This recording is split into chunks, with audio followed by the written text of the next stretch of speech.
So this is part 3 of the arguments and persuasion notes, and we left off watching the puppy mill speaker, and we wrote down 3 things on the puppy mill speaker. So I just wanted to make sure that you had these 3 things down in your notebooks. Make sure that you have kind of boxed it or put a star by it so that's easy to find when we have our next class discussion. So the 3 things we're looking for: number 1, what is the thesis of the speech? So what was the subject? So what was the topic or the thing that was presented? And then added, what was the speaker's opinion? So remember, thesis is when you have the subject and the opinion of the author, or in this case, the speaker. Number 2, we looked for one example of appeal to reason.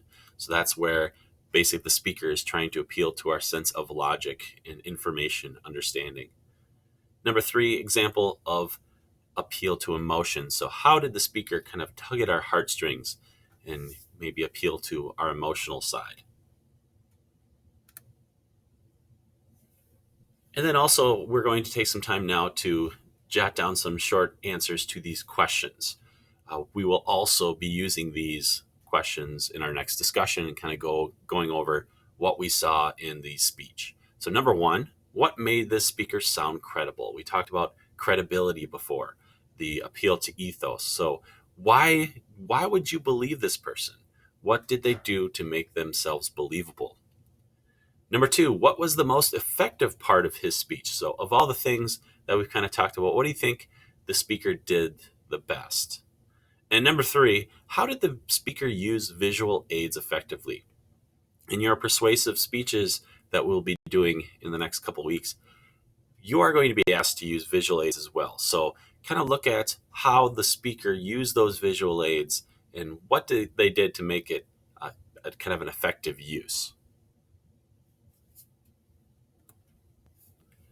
And finally, questions. So come up with 3 questions on notes taken today. Again, we like the what's the difference style questions. So what's the difference between blank and blank? Remember to write these questions on the left column of your Cornell notes near where you can find the answers to those questions. So again, 3 questions you need to come up with.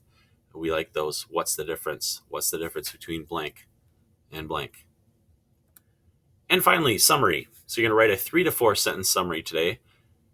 And essentially, or the essential question was, how do you create sound, relevant arguments to get people to agree with you? So again, your summary should be kind of a response to that question.